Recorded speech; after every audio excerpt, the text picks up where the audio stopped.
আসসালামু আলাইকুম প্রিয় ভাই ও বোনেরা, সবাই কেমন আছেন? আশা করছি সবাই ভালো আছেন। আল্লাহর রহমতে আমিও ভালো আছি। চলে আসলাম আবারও একটা নতুন ভিডিও নিয়ে আপনাদের মাঝে শেয়ার করার জন্য। আশা করছি আজকের ভিডিওটা আপনাদের কাছে একটু হলেও ভালো লাগবে, তাই অনুরোধ করছি একটা লাইক দিয়ে সম্পূর্ণ ভিডিওটা দেখতে থাকুন। আসলে এই ভিডিওটা ছিল সকাল 11টার দিকে। সকাল থেকে অন্যরকম ভেবেছিলাম, আর সব কিছু হয়ে গেল অন্যরকম, সেটা আপনাদের সাথে শেয়ার করব। ঘুম থেকে উঠতে তো দেরি হয়ে গেছে, রাত থেকে প্রচুর বৃষ্টি হচ্ছে। সকালবেলা ভেবেছিলাম ঘরদোর সুন্দর করে ঝাড়ু দিয়ে পরিষ্কার করে নিব, তবে সেটা আর হয়নি। এখন 11টা বাজে, এর মধ্যে শুধু নাস্তা খেয়ে থালাবাটিগুলোই ধুতে পেরেছি।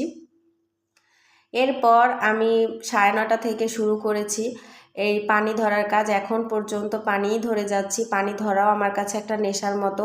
আসলে ছাদে বৃষ্টির পানি ড্রামে আর কি ভরে ভরে উপচে পড়ছে, তো সেখান থেকে আমি কলস দিয়ে এনে এনে সব বালতিগুলো ভরেছি, আর সাথে আমার বোতলগুলো ভরে নিচ্ছি। এই পানি দিয়েই আমরা সারা বছর রান্নাবান্না করি।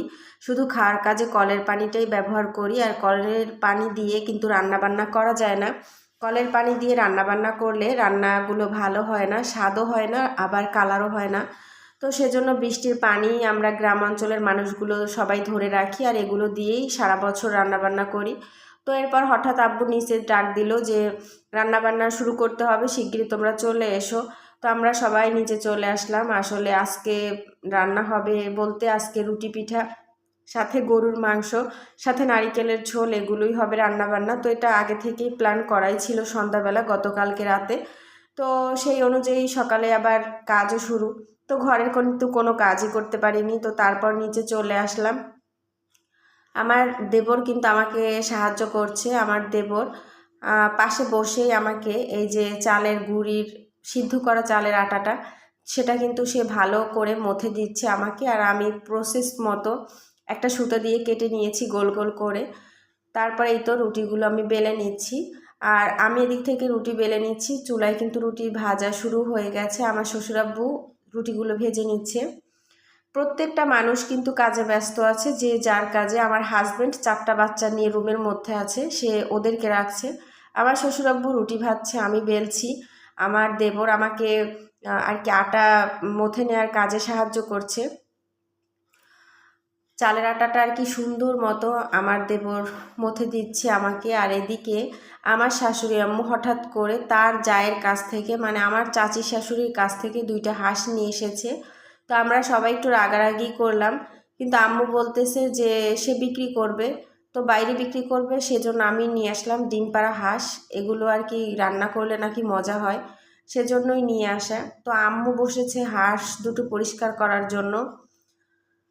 হাঁস দুটো প্রথমে জবাই করে নিয়েছে, এখন গরম পানি দিয়ে দেয়া হবে, আর তার মধ্যে চুবিয়ে হাঁস দুটো পরিষ্কার করে নেওয়া হবে।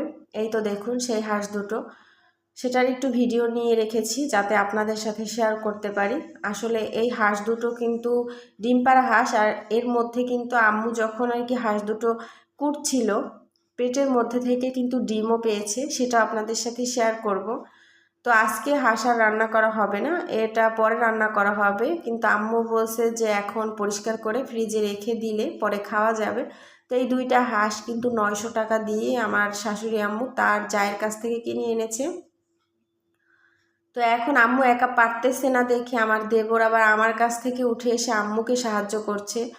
আর আমি কিন্তু রুটি ওদিক থেকে বেলছি, অনেকগুলো রুটি বেলেছি। কতগুলো তার কোনো হিসাব নেই, মনে হয় আমি আন্দাজ করতে পারছি 200-250 রুটি মনে হয় হবে। এতগুলো রুটি আমি বেলে নিয়েছি, আর আমার আব্বু কিন্তু ভেজে নিচ্ছে চুলায়। তো মাটির চুলায় মাংস রান্না, নারিকেলের ঝোল, সাথে রুটি ভাজা, এগুলো খেতে কিন্তু ভীষণই মজার হয় মাটির চুলার রান্না। তো এই তো দেখুন আমার শাশুড়ি আম্মু কিন্তু আবার হাঁস দুটো কুটেও নিচ্ছে। তো এই সামনে একটা কড়াইতে আবার ডিমগুলো, পেটের ভেতর থেকে যে ডিমগুলো পাওয়া গেছে সেই ডিমগুলোকে রেখেছে। তো সেটাও একটু আপনাদের সাথে শেয়ার করব। আসলে আমরা এই হাঁস দুটো আনছে পর আর কি ঘরে নিয়ে আসছে পর কিন্তু আম্মুর সাথে অনেক রাগারাগি করছি।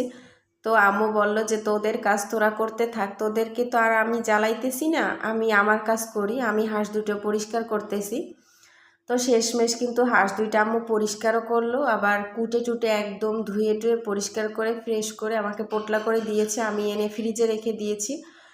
তো এই দিক থেকে মাংস রান্না, নারিকেলের ঝোল রান্না সব কিছুই শেষ। এই তো দেখুন রান্নাটা কিন্তু দারুণ হয়েছে, দেখতেও যেমন হয়েছে খেতেও কিন্তু বেশ হয়েছে। আর একটা কথা, সবাই মিলে কিন্তু পচা রান্না হোক বা রান্না ভালো না হোক তাও কিন্তু খেতে মজা হয়, এটা আপনারা বিশ্বাস করেন তো? সবাই মিলে যদি কোনো খাবার খাওয়া হয় সেটার স্বাদ এমনিতেই বেড়ে যায়। তো এরপর সারাদিনের আর কোনো ভিডিও শেয়ার করলাম না, একদম সন্ধ্যাবেলা আমি সুজি রান্না করে নিয়েছি।